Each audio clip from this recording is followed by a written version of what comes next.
ዛሬ የምንነጋገረው በዓለማችን ላይ ታይቶ ስለማይታወቅ የሰውን ልጅ አእምሮ የሚረብሽና ታላላቅ የሚባሉ የዓለም መሪዎችን፣ ቢሊዮነሮችንና ዝነኞችን ስም ስላጎደፈው የጄፍሪ ኤፕስታይን ሚስጥር ነው። ላለፉት ጥቂት ቀናት ይፋ የሆኑት መረጃዎች፣ ኢሜይሎችና ሰነዶች ከዚህ ቀደም ከሰማነው በላይ አስደንጋጭ ናቸው። ከዚህ በፊት ስለ ፖለቲከኞችና ዝነኞች የሚወሩ አስፈሪ ታሪኮችን ስንሰማ ይሄማ ሊሆን አይችልም ብለን ገፋቸው ብዙ ነበሩ። ነገር ግን አሁን በድምጽ በምስልና በጽሁፍ የወጡት መረጃዎች እውነታው ከማንኛውም የሆሊውድ አስፈሪ ፊልም የከፋ መሆኑን አረጋግጠውልናል።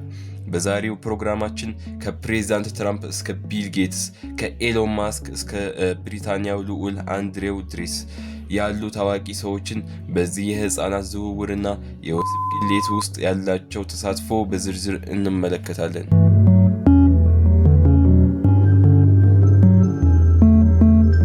ጄፍሪ ኤፕስታይን ማን ነው? ይህ ሰው ያለምንም የማስተማር ዲግሪ የሂሳብ መምህር ሆኖ የጀመረ ቢሆንም በአጭር ጊዜ ውስጥ ወደ ኢንቨስትመንት ዓለም በመግባት በሚሊዮኖች የሚቆጠሩ ሀብት አከማቸ። ይህ ሀብት ከየት እንደመጣ እስከ ዛሬ ድረስ ግልጽ የሆነ መረጃ የለም። እንደ አውሮፓውያን አቆጣጠር በ1998 ሴንት ጄምስ የተባለችውን የግል ደሴት በ8 ሚሊዮን ዶላር ገዛ።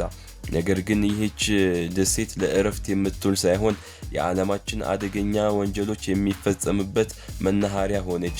ገና ደሴቷን ከመግዛቱ በፊት በ1996 ማሪያ ፋርመር የተባለች ሴት ስለ ኤፕስታይን አስከፊ ድርጊት ለኤፍቢአይ ጥቆማ ሰጥታ ነበር። እህቷን ያለ ልብስ ፎቶ እንዳነሳና ከ12 ዓመት በታች የሆኑ ህፃናት ላይ ጥቃት እንደሚፈጽም ብትናገርም ኤፍቢአይ ጉዳዩን ወደ ጎን ገፋው። ኤፕስታይን በደሴቱ ላይ የፈጸማቸው ድርጊቶች በ2005 በይፋ መመርመር ጀመሩ። በወቅቱ የ14 ዓመት ታዳጊ ሴት ልጅ ለኤፕስታይን ማሳጅ እንድትሰራ ተቀጥራ ከሄደች በኋላ ጥቃት እንደደረሰባት ለእናቷ ተናገረች። ፖሊስ ባደረገው ምርመራ በትንሹ 40 የሚሆኑ ህፃናት በዚህ ሰንሰለት ውስጥ ሰለባ መሆናቸውን አረጋገጡ። አንድ ተራ ሰው አንድ ህፃን ላይ ጥቃት ቢፈጽም እድሜ ልክ ሊታሰር ይችላል። ኤፕስታይን ግን በ40 ህፃናት ላይ ወንጀል ፈጽሞ የተሰጠው ቅጣት ለመሳቅም ላለመሳቅም የማይመች ነበር። የኤፕስታይን ጠበቃ አለን ዶርሽዎትስ ከእስራኤል መሪዎች ጋር ጥብቅ ግንኙነት ያለው ሰው እና አቃቢ ህጉ አሌክዛንደር አኮስታ የ100 ዓመቱ ስምምነት የሚባል ነገር ተፈራረሙ። በዚህ ስምምነት መሰረት ኤፕስታይን በፌዴራል ደረጃ አይከሰስም፣ እንዲሁም ስማቸው የተጠቀሰም ሆነ ያልተጠቀሰ ሌሎች ተባባሪዎች በሙሉ ከህግ ጥበቃ ተሰጣቸው። የተሰጠው ቅጣት 18 ወራት ብቻ ሲሆን ይህም ቢሆን በቀን 12 ሰዓት ለስራ ወደ ቤቱ እየሄደ ማታ ብቻ እስር ቤት እንዲያድር ነበር። እስር ቤቱ ራሱ እንደ ሆቴል የተመቻቸ የግል ሹፌር ያለውና የፈለገውን ፊልም ገና ሳይመረቅ የሚያይበት የቅንጦት ቦታ ነበር። ይህ የሚያሳየው ኤፕስታይን ተራ ሰው ወይም ተራ ወንጀለኛ ሳይሆን በጣም ከበላያቸው ላይ የሚያውቅ ሰውና በስርዓቱ ውስጥ ያሉ ሰዎችን በእጁ የጨበጠ ጥቁር መዝገብ የነበረው ሰው መሆኑን ነው። እንደ አውሮፓውያን አቆጣጠር በ2018 የማያሚ ሄራልድ ጋዜጣ የኤፕስታይንን ታሪክ ዳግም አጋለጠው። ከ80 በላይ ተጎጂዎችን በማነጋገር የወጣው ሪፖርት መላውን አሜሪካ አስቆጣ። በዚህ ጫና ምክንያት ኤፍቢአይ በ2019 ኤፕስታይንን በድጋሚ አሰረው። ነገር ግን ታላላቅ ሰዎችን አጋልጣለሁ ባለ በዛተ ማግስት በዓለማችን ጥብቅ ጥበቃ በሚደረግበት እስር ቤት ውስጥ ራሱን አጥፋ ተባለ። የሚገርመው ግን በዛች ሰዓት ካሜራዎቹ ተቋርጠው ነበር፣ ዘበኞቹም ተኝተው ነበር። ሱብሃንአላህ። ብዙዎች ኤፕስታይንን አልሞተም፣ ይልቁንም ሚስጥራቸውን እንዳያወጣባቸው በታላላቅ ሰዎች እርዳታ እንዲያመልጥ ተደርጓል ብለው ያምናሉ። አሁን በቅርቡ በወጡ መረጃዎች መሰረት የእሱ የነበሩ የጌም አካውንቶች እንደ ፎርትናይት እና ሮኬት ሊግ ከእስራኤል እና ከሩሲያ ሆነው ሲንቀሳቀሱ ታይተዋል። አሁን ወደ ዋናው ነጥብ እንምጣ። በቅርቡ ይፋ የሆኑት የፍርድ ቤት ሰነዶች እና ኢሜይሎችን እነማንን ያካትታሉ? አንደኛው ቢል ክሊንተን የቀድሞ የአሜሪካው ፕሬዝዳንት ከኤፕስታይን ጋር የቅርብ ወዳጅነት እንደነበረውና ደጋግሞ ወደ ደሴቷ እንደተጓዘ በሰነዶች ተረጋግጧል። ሁለተኛው ኤሎን ማስክ ሁልጊዜ ስለ ኤፕስታይን ፋይሎች መውጣት ትዊት ቢያደርግም በውስጡ ግን ወደ ደሴቱ እንዲጋበዝ እባክህን እያለ ይለምን ወይም ይማጸን እንደነበረ ኢሜሎቹ ያሳያሉ። ኤፕስታይን ግን ማስክን አሰልቺ ነው በማለት ጥያቄውን ውድቅ ያደርገው ነበር።